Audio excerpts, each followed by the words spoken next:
Guys, this video is brought to you by our partners at Geology. Geology's won all sorts of awards for their skin, hair, and body care products, and they've been featured in Men's Health, Esquire, and Ask Men. They make simple and effective skin and hair care routines customized for you. All of their products are built around a handful of powerful, proven ingredients that have been trusted by dermatologists for decades. I'm loving their morning cream with SPF 30 to make sure I'm protected from the sun, and their deodorant helps me stay fresh in the heat. My favorite scent is the deep jasmine and clove. Right now, for a limited time, Geology is hooking you up with an insane offer. Use my code CHAEL70 or scan the QR code on the screen to get an exclusive 70% off their award-winning skincare trial set. On top of that, you get to save 30% on add-on products of your choice when you add it to your trial. This is one of the best offers you will see, so get it before it's gone. All you got to do is click on the link below. I'm not fighting you. I have a better opponent, you bum. That's a quote from Khamzat Chimaev. Now, he's talking about Paulo Costa. I got to tell you, though, I love it. I really do. There's some guys that you don't want to see go face, become the good guy. Chimaev's one of them.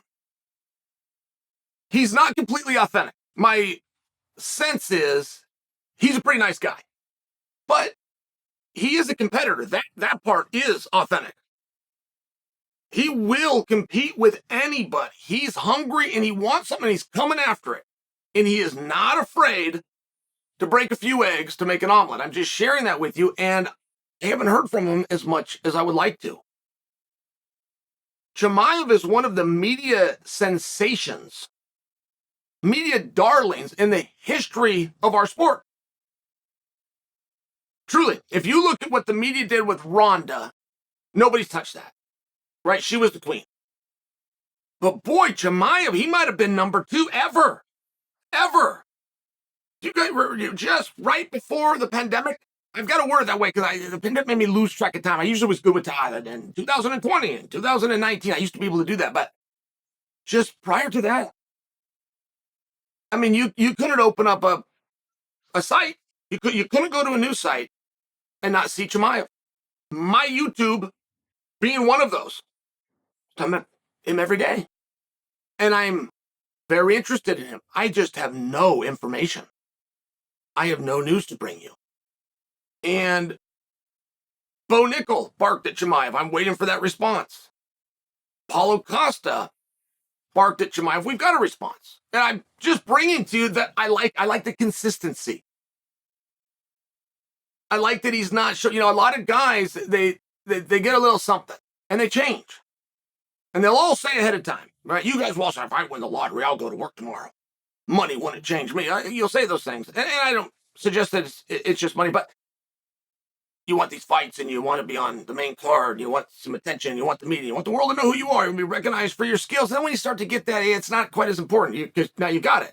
Kind of move on to something else, or maybe you protect a little bit of that. It's called resting on your laurels.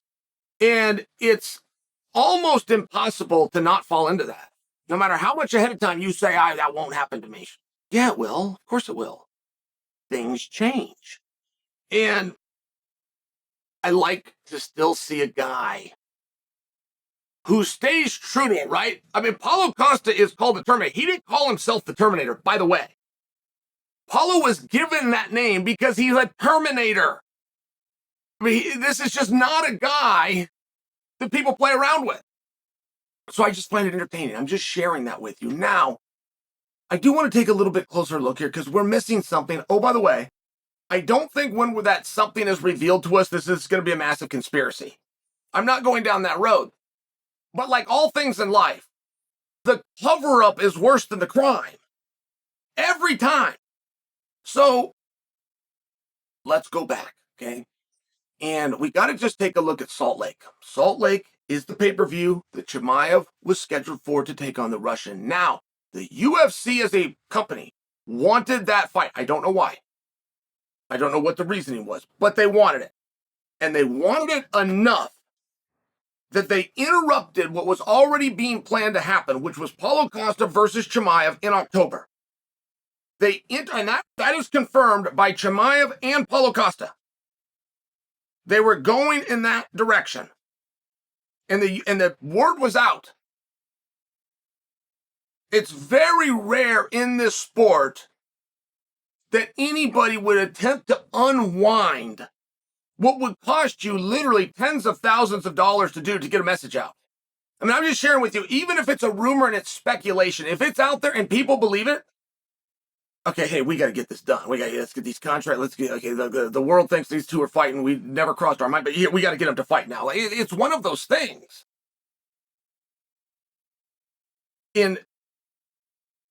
Even with the presence of what I just described, they broke that idea up. It wasn't signed. They broke that idea up, put Paulo on the Salt Lake card. And not in a feature match. A main card, man. But this wasn't a co-main event. This wasn't the one they were using to draw. This wasn't an opponent that had some hype and some beef and there was some back and forth. It was just simply none of those things. And I think there might have been a relevance to Salt Lake. In fact, let me say that a little bit stronger. I think Salt Lake was very relevant to this. Paulo Costa, last fight, to remind you, that was the fight with Rockhold. Come on, man, that was one of the greats. Luke was exhausted, but wouldn't quit. Kept coming at it, man. He was exhausted. Luke could barely stand, but he was still yelling. He was still talking trash during the fight. Remember when Luke got the bloody nose and he got on top and it was like the hope spike. He just starts rubbing the blood. Remember this moment? This was epic. And it was in Salt Lake, right? You come back, you're bringing a card. Hey, let's give Salt Lake one of their favorites. Let's get Paul. It's worth it. It's worth it to do for our crowd in Salt Lake. That we will break this up, figure that out tomorrow, put them on this. Now, for them then to come in, the UFC, for the UFC to then come in and break that up and put a replacement. We have seen historically a number of times where you will remove a fight. And I cannot think of a time that was the UFC's doing. I know a number of times, though, where one of the opponents makes a call, hey, I can't make this date. Whatever the excuse or the reason, I can't make this date. And the UFC would then just take that whole fight and they would just move it 5 weeks, just by example. That's not what happened here. The Russian stayed on the card. He has a new opponent. It has not been hyped. There hasn't been $1 of marketing spent. And it won't be. There's not enough time. They'll get some kind of camera. Somebody's in the edit room right now with footage that already exists to find a way to kind of piece it together and tell a story and put it out there, and it's going to die. It's going to die. It'll do 2,000 impressions. They're just not well-known guys, and they have no story. They have no... I'm just sharing for you. It would be very surprising to find out that the UFC did that. Oh, and by the way, the rest of the story. Because they wanted Paulo to fight Chimaev instead in October. That was the original place. So listen to what would have happened. For us to accept what we're being told, we're going to have to accept that Paulo Costa was so important for Salt Lake, they broke up a fight with Chimaev. Okay? To put Paulo over here. They then, 2 weeks before bell time, removed Paulo to make a fight with Chimaev in October. What? That's what we have to believe to be true, to believe the narrative that is out there. Now, the UFC simply never spoken about this. Dana's just not been to a bully pulpit where they've asked him. They will ask him and we'll get an answer. It's not a secret. I'm just sharing for you. We're missing something. And Paulo, when he came off the card, worked very hard to make us believe that it was not his choice, that he was ready to go, and that he has something else that the crowd can look forward to, and that is Chimaev in October. But he's never said anything like that. Allow me to give you an example.